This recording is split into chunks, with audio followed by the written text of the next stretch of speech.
Take a look at this.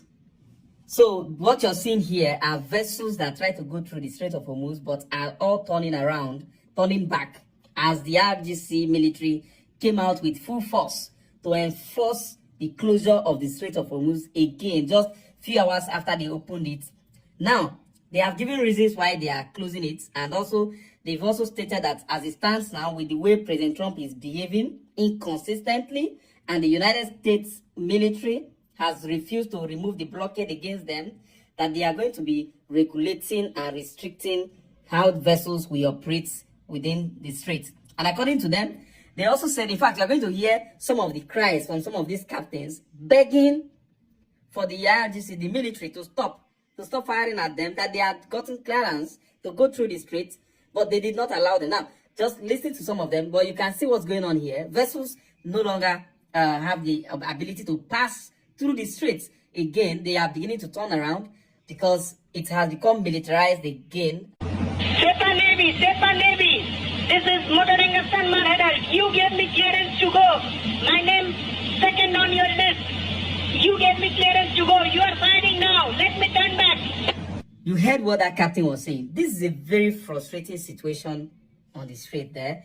And we have about 308 something vessels sitting there that should be passing, but they are not able to pass. Now, President Trump has threatened that if Iran continues with its recklessness, that the US will start dropping bombs on them again. This is a new threat from President Trump. This is just a particular peace negotiation that has almost reached the point where even the US president was already saying that when it is time to sign the deal, he was going to fly to Islamabad to go and sign the deal himself. And just yesterday, we were very close to this. Like, we were so close that you would think, oh, we finally got here. But at the end of the day, I don't know what went wrong. So some of the reports I've gotten from intel, insiders, I'm not sure about this information, but these are some of the things I heard.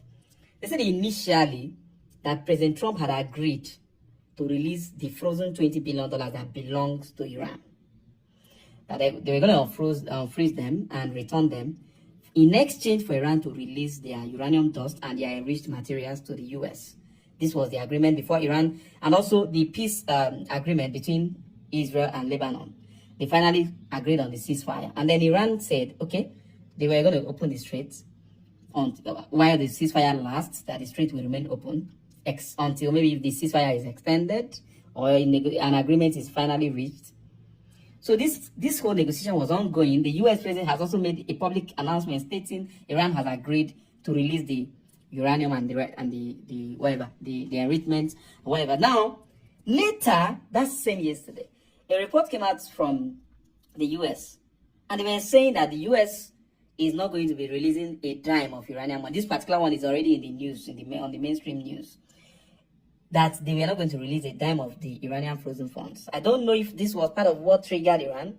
And then they came out and started crying of inconsistency and breach of trust and agreement by the US.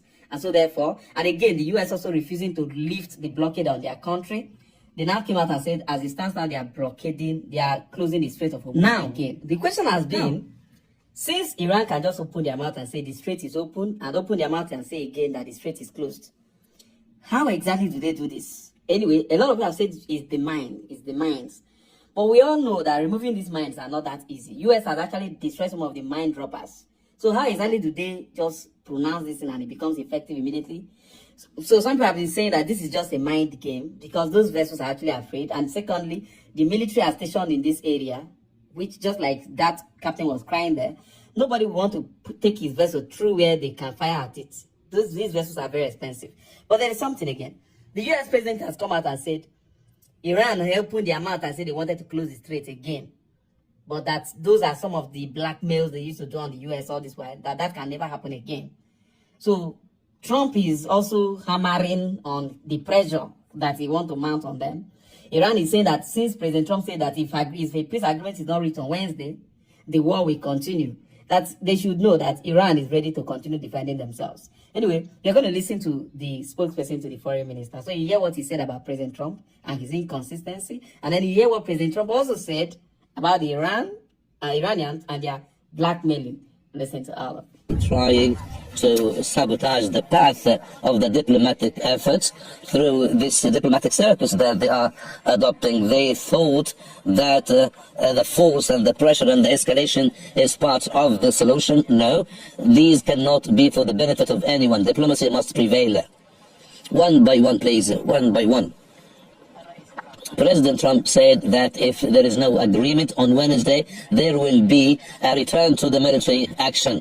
Then let's President Trump talk. He talks too much. He said contradictory things within the same statement. This cannot be prevailed. I don't know what exactly he meant. The American people must decide about him if his statements are aligned, and if they are going with international law, then we will continue our defense with all heroism, with all nationalism and patriotism. We will defend Iran, the oldest civilization on the planet. We will fight till the last Iranian soldier. War cannot lead to any positive solution.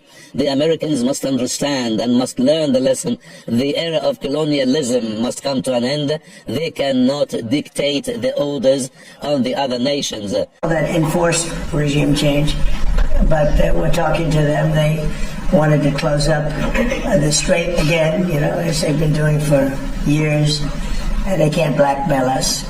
In fact, a lot of the ships are coming up to Texas. I don't know if you know, in Louisiana, the ships are coming up. They got used to it. Maybe they'll keep doing it. It's worked out pretty good. But it's going actually along very well.